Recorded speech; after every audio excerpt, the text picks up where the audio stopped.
बिस्मिल्लाहिर्रहमानिर्रहीम अस्सलाम वालेकुम। की हाल चाल है सारे ने? ठीक ठाक। उम्मीद है तुम सब खैरियत ना हो, खुश होवोगे। अल्लाह पाक तुहानू इदां ही खुश ते आबाद रखे। तुसीं देख रहे हो पिंड व्लॉग्स। तो शुरू करते हैं अज की वीडियो शुरू करने तो पहले सारे चैनल में सबसक्राइब कर दो, तो वीडियो में लाइक तो शेयर लाजमी कर दो। असी अज जा रहे हैं, सानू पता चलिया कि एक जगह तो लगी हुई अंगूर दियाँ बेलां, तो असी उन्हां दियां कलमां लैके आनियां। वैसे तो असीं तुहानू दस्सिया सीगा कि कलमां लाने का मौसम गुजर गया, लेकिन जड़ियाँ अंगूर दियां बेलां वो अजकल भी लाइए तो चल जांदियां। 100 चों तकरीबन 80% उम्मीद होंदी है कि वो ना उगन लग जांदियां। ते असीं भी हुण सानू भी पता चलिया कि इत्थे लगियां होईयां बेलां, ते असीं उस ले जाने आं कलमां। कोशिश करांगे उन्हां नूं लिजा के अगाइए तो उग जाण।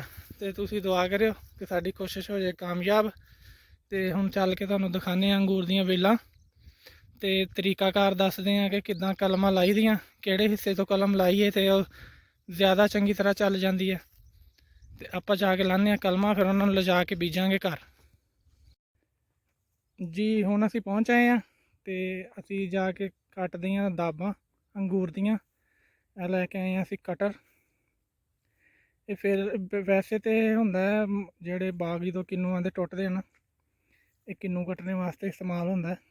ਤੇ ਇਸ ਦਫਾ ਕਿੰਨੂਆਂ ਦਾ ਐਡਾ ਕੰਮ ਨਹੀਂ ਚੱਲਿਆ, ਮੁੰਡੇ ਗਏ ਨਹੀਂ ਕਿੰਨੂ ਤੋੜਨ ਵਗੈਰਾ, ਇਸ ਕਰਕੇ ਫਾਲਤੂ ਪਿਆ ਸੀ ਫਿਲਹਾਲ ਘਰ। ਇਹਦੇ ਨਾਲ ਅੱਜ ਅਸੀਂ ਕੱਟਦੇ ਹਾਂ ਕਲਮਾਂ ਅੰਗੂਰ ਦੀਆਂ, ਤੇ ਨਾਲ ਤੁਹਾਨੂੰ ਦਿਖਾਉਂਦੇ ਹਾਂ ਕਿ ਕਿੱਦਾਂ ਕੱਟੀ ਜਾਏਗੀ, ਕਿਹੜੀ ਜਗ੍ਹਾ ਤੋਂ ਕਲਮ ਕੱਟੀ ਜਾਏਗੀ। ਤੇ ਰਸਤੇ 'ਚ ਮੈਨੂੰ ਮਿਲ ਗਿਆ ਸੀ ਅਮਰੂਦ, मैं तोड़ लिया अमरूद। कच्चा है थोड़ा जिहा हाले, लेकिन ठीक है, खाने लायक हैगा। अगर तुसीं खाना तो अज तुहानूं अमरूद खिलाने आ।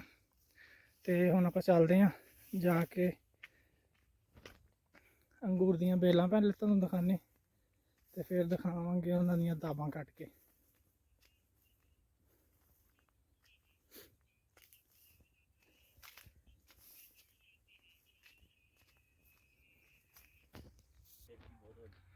हाँ जी हुण असीं पहुँच आए तो तुहानूं दिखाने अंगूरां दी बेल। है जी अंगूरां दी बेल, है पत्ते आ बेल दे। तुसीं देखो तुहानूं दिखाई सी मौसम बहार वाली, ਇਹਦੇ 'ਚ भी मौसम बहार के रंग आए हुए आ, नवे नवे ताज़े पत्ते निकले आ। देखो बिल्कुल ताज़ा पत्ता निकले हुआ, बिल्कुल नवा जिहा निकलिया होया 1-2 दिन का। यह हैगी आ बेल।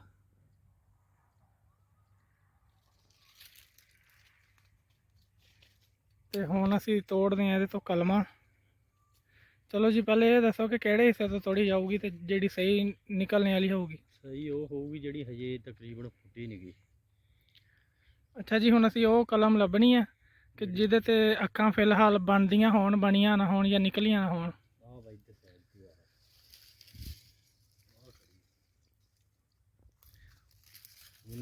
हैगी आ टाणी, अगों थोड़ी जी सुक्की है, इन्ना हिस्सा इहदा सुक्का सी असीं ला दित्ता। ते यह हैगी आ कलम लाने दे वास्ते सही जिहड़ी टाणी आ, इनू कट लांगे असीं इत्थों। ये किड्डी लंबी लानी चाहिदी? ये तकरीबन इन्नी किन्नी? एक गिट्ठ दी? मतलब कोई 1.5 गिट्ठ दी। ते बस सीधी इदां ही जाके जमीन च दब देनी? इधरली साइड जिहड़ी मोटी साइड है ना, ते ओह इधर दबनी है जमीन च। ये इत्थों कट्टी जाएगी, ऐ कट हो गई आ। ते इहदी ऐ जिहड़ी साइड आ, इनू जाके जमीन च दब देना वा। ते इनू इहदे उत्ते भी गोया लाना? ਇਹਦੇ ਤੇ ਵੀ ਗੋਇਆ ਲਾਉਣਾ। ਇਹਦੀ ਇਸ ਸਾਈਡ ਤੇ ਲਾ ਦੇਵਾਂਗੇ ਗੋਇਆ। ਆ ਨਿਕਲੀ ਹੋਈ ਹੈ ਇਹਦੇ ਤੇ ਅੱਖ, ਤੇ ਲੱਗਣ ਚਾਹੀਦੀ ਨਹੀਂ ਸੀ। ਤੇ ਹੁਣ ਅਸੀਂ ਕੱਟ ਲਈ ਆ, ਹੁਣ ਅੱਲਾ ਖੈਰ ਕਰੇ ਇਹ ਉੱਗ ਜਾਏ ਜਾ ਕੇ। ਆ ਜਿਹੜੀ ਦੀਆਂ ਸਹੀ ਹੈ। ਚਲੋ ਜੀ ਇਹਨੂੰ ਦੋ ਕਰ ਲੈਣ।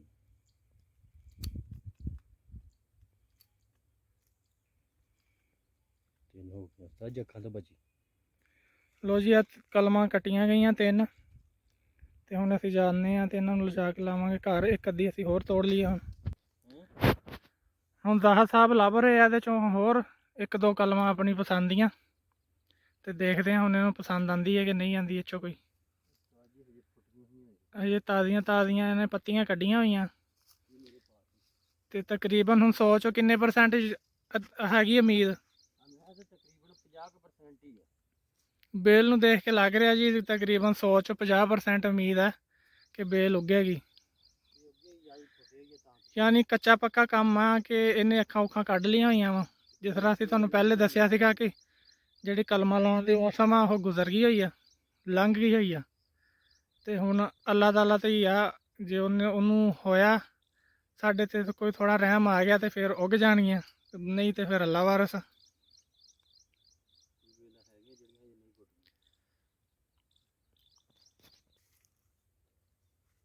ਹਾਂਜੀ ਅਸੀਂ ਕਲਮਾਂ ਤੋੜ ਲਈਆਂ ਹੁਣ ਉਹਦੀਆਂ ਅੰਗੂਰਾਂ ਦੀਆਂ, ਤੇ ਸਾਨੂੰ ਇੱਥੇ ਨਜ਼ਰ ਆ ਗਏ ਫਾਲਸੇ ਦੇ ਬੂਟੇ।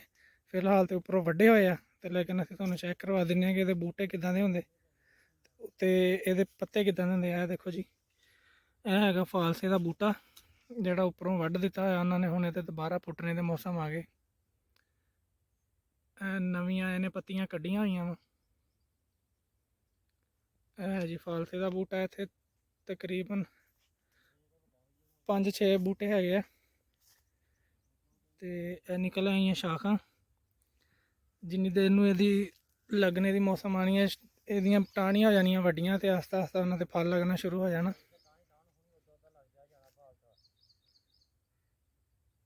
ਤੁਸੀਂ ਦੇਖ ਸਕਦੇ ਹੋ 1 2 3 4 5 ਤਕਰੀਬਨ 6 ਕਿ 7 ਬੂਟੇ ਆ ਇੱਥੇ ਫਾਲਸਿਆਂ ਦੇ। ਕਹਾਣੀ ਪੂਰੀ ਦੇਖਣਾ ਹੀ ਪਈ।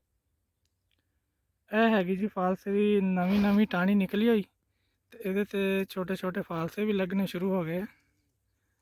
ਇਹ ਦੇਖੋ, ਜਿੱਦਾਂ ਜਿੱਦਾਂ ਟਾਹਣੀ ਵੱਡੀ ਹੁੰਦੀ ਜਾਏਗੀ ਇਹ ਨਾਲ ਹੀ ਇਹਦੇ ਫਲ ਵੀ ਵੱਡਾ ਹੁੰਦਾ ਜਾਏਗਾ। ਜਿੰਨੀ ਦੇਰ ਨੂੰ ਸੀਜ਼ਨ ਆਣਾ ਇਹ ਟਾਹਣੀ ਫੁੱਲ ਹੋ ਜਾਣੀ ਤੇ ਇਹਦੇ ਤੇ ਫਾਲਸਾ ਪੱਕਣਾ ਸ਼ੁਰੂ ਹੋ ਜਾਣਾ। ਪਿਛਲੇ ਸਾਲ ਵੀ ਇਹਦੇ ਤੇ ਕਾਫੀ ਜ਼ਿਆਦਾ ਲੱਗਦਾ ਰਿਹਾ ਤੇ ਇਨਸ਼ਾਅੱਲਾ ਇਸ ਸਾਲ ਵੀ ਇੱਥੇ ਲੱਗੇਗਾ। ਇਹ ਦੇਖੋ ਤਾਜ਼ੇ ਤਾਜ਼ੇ ਲੱਗੇ ਹੋਏ ਆ ਮਾਸ਼ਾਅੱਲਾ। ਅੱਲਾਹ ਪਾਕ ਖੈਰ ਕਰੇ। ਰੋਜ਼ਿਆਂ 'ਚ ਇਹਨਾਂ ਦਾ ਜੂਸ ਪੀ ਕੇ ਤੇ ਸਕੂਨ ਬਹੁਤ ਆਉਂਦਾ। ਇਨਸ਼ਾਅੱਲਾ ਉਮੀਦ ਆ ਕਿ ਅਸੀਂ ਇਸ ਸਾਲ ਵੀ ਇਹਨਾਂ ਨੂੰ ਰੋਜ਼ਿਆਂ 'ਚ ਖਾਵਾਂਗੇ। ਕਾਫੀ ਸਾਰੀਆਂ ਟਾਹਣੀਆਂ ਨਿਕਲ ਰਹੀਆਂ ਤੇ ਨਾਲ ਦੀ ਨਾਲ ਉਹਨਾਂ ਤੇ ਫਲ ਵੀ ਨਿਕਲੀ ਆਈ ਜਾ ਰਿਹਾ।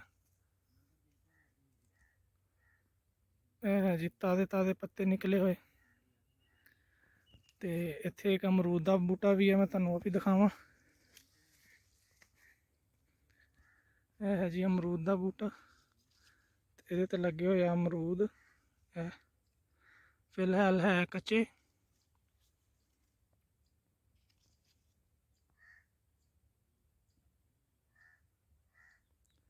ਤੇ ਇੱਧਰ ਹੈ ਮਾਲਟਿਆਂ ਦਾ ਬੂਟਾ, ਇਹਨੇ ਵੀ ਫੁੱਲ ਚੁੱਕੇ ਹੋਏ ਆ। ਇਹ ਹੈ ਮਾਲਟਿਆਂ ਦਾ ਬੂਟਾ ਤੇ ਉਹਨੂੰ ਲੱਗੇ ਹੋਏ ਆ ਫੁੱਲ।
ਹਾਂਜੀ ਅਸੀਂ ਤੋੜ ਲਈਆਂ ਦਾਬਾਂ ਤੇ ਕੰਮ ਮੁਕਾ ਦਿੱਤਾ ਦਾਬਾਂ ਵਾਲਾ। ਹੁਣ ਅਸੀਂ ਚੱਲੇ ਹਾਂ ਘਰ ਤੇ ਕੋਸ਼ਿਸ਼ ਕਰਾਂਗੇ ਅਸੀਂ ਇਹਨਾਂ ਨੂੰ ਜਾ ਕੇ ਜਦੋਂ ਬੀਜੀਏ ਉਦੋਂ ਵੀ ਤੁਹਾਨੂੰ ਦਿਖਾਈਏ।